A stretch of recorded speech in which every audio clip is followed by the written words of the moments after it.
नमस्कार. सर्वप्रथम आपल्या चॅनलमध्ये सर्वांचं मनापासून स्वागत आहे. जीवनात आपण किती आनंदी आहोत यापेक्षा आपल्यामुळे जर कुणी जास्त आनंदी होत असेल तर त्याचं श्रेय आपल्याला मिळतं, त्याचं पुण्य आपल्याला मिळतं. म्हणून फक्त स्वतःचा विचार करू नका, तर आपण दुसऱ्यासाठी काहीतरी चांगलं करू शकतो का याचा देखील तुम्ही एकदा विचार करून बघा.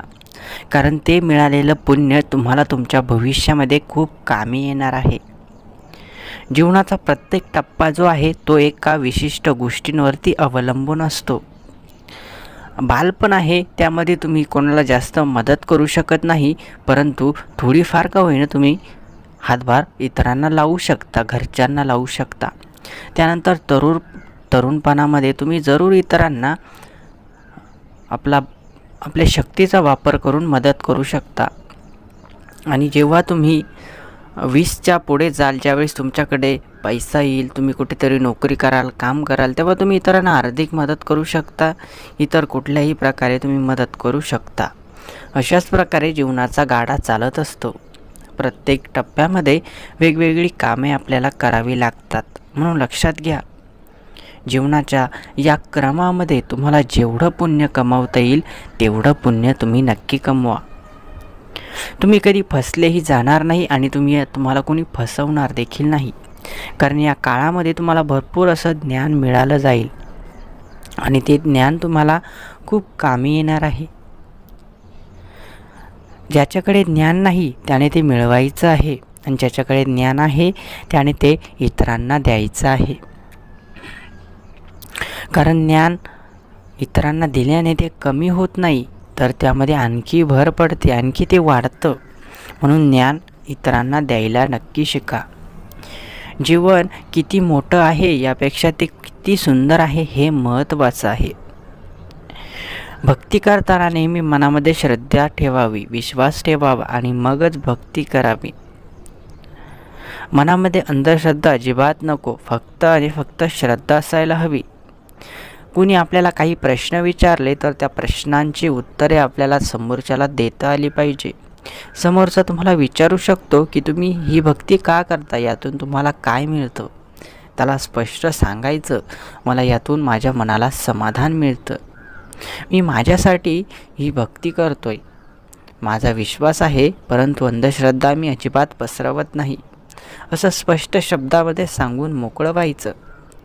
जर त्याला त्याबद्दल आणखी काही माहिती हवी असेल, तोही त्याबद्दल इच्छुक असेल, तर तुम्ही त्याला नक्की माहिती द्या.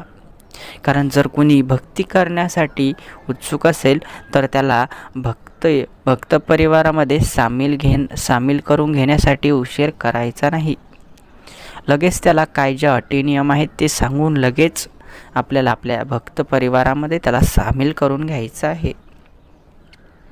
त्यालाही स्वामींचं महत्त्व समजावून सांगायचं. प्रत्येकाला स्वामींची महती समजून घेणं गरजेचंच आहे.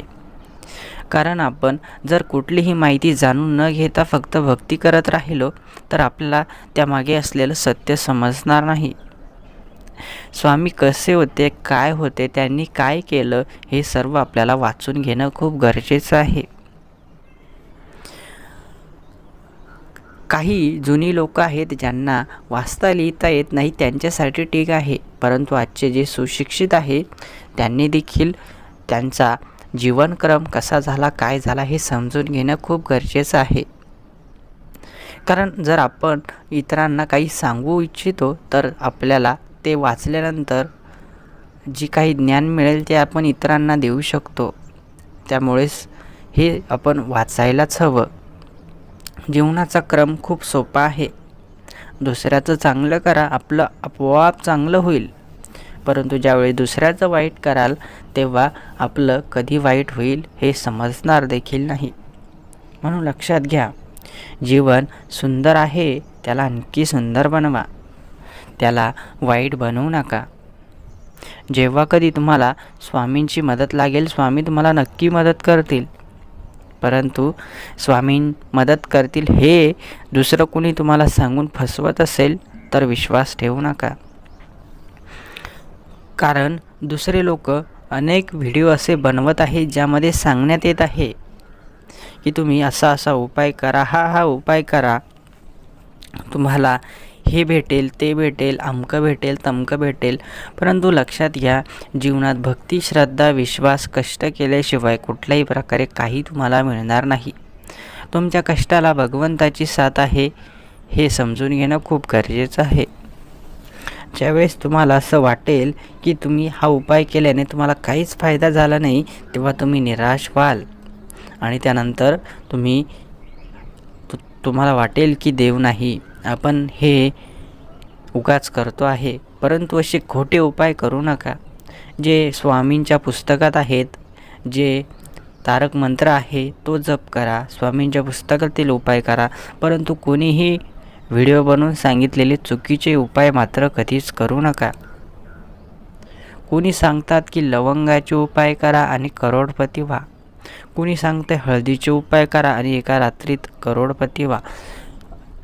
हे उपाय करून तुम्ही कधीच करोडपती होऊ शकत नाही, कारण हे उपायच मुळात चुकीचे आहेत. या उपायांचा उल्लेख कुठल्याही ग्रंथामध्ये दिसत नाही किंवा सापडत नाही. म्हणून हे चुकीचे उपाय करू नका आणि अशा व्हिडिओंकडे दुर्लक्ष नक्की करा. जी महत्त्वाची माहिती आहे ती सांगण्यासाठी आम्ही प्रयत्न करतो आहोत, ज्यामुळे आपल्या भक्त परिवारामध्ये कोणी चुकीच्या मार्गाने जाऊ नये, कोणालाही आर्थिक किंवा कुठलीच मानसिक हानी होऊ नये यासाठी आम्ही प्रयत्न करत आहोत. तुमच्यापर्यंत आजचा हा व्हिडिओ पोहोचला असेल कारण तुम्हाला याची गरज असेल. लक्षात घ्या, जीवनात जे घडतं ते चांगल्यासाठी घडतं, परंतु आपलं वाईट करणारे अनेक लोक आहेत. त्या वाईट लोकांपासून आपल्याला लांब राहायचं आहे. देव तुमचं वाईट होऊ देणार नाही, परंतु लोक प्रयत्न करतच राहतील आणि त्यांच्या प्रयत्नाला यश आलं की मग तुमची अपेक्षा भंग होत असते. म्हणून आपण सावधानगिरी बाळगून त्या लोकांपर्यंत पोहोचायचंच नाही. जिथे आपल्या श्रद्धेचा, भावनेचा अपमान केला जातो अशा ठिकाणी पाऊलही ठेवायचा नाही. त्यांचा विश्वास नसेल, नसू द्या, आपला आहे, आपण करतो आहे, एवढंच बस झालं. देव प्रत्येकाला समान संधी देत असतो. त्या संधीचा ज्याने फायदा घेतला तो नशीबवान ठरला आणि ज्याने फायदा घेतला नाही तो आहे तिथेच राहिला. म्हणून देवाकडे प्रत्येकासाठी वेगळं काही नाही, प्रत्येकासाठी सारखं आहे. ज्याच्याकडे ज्ञान आहे, ज्याने त्या गोष्टीचा स्वीकार केला तो मोठा झाला. म्हणून जीवनाच्या प्रत्येक टप्प्यावर तुम्हाला अनेक संधी मिळणार आहे. त्या संधींचा फायदा जरूर घ्या. आजचा सुंदर व्हिडिओ तुमच्यासाठी महत्त्वाचा होता. व्हिडिओ आवडला असेल तर व्हिडिओला लाईक करा आणि असेच व्हिडिओ दररोज बघण्यासाठी आपल्या चॅनलला सबस्क्राईब नक्की करून ठेवा. धन्यवाद.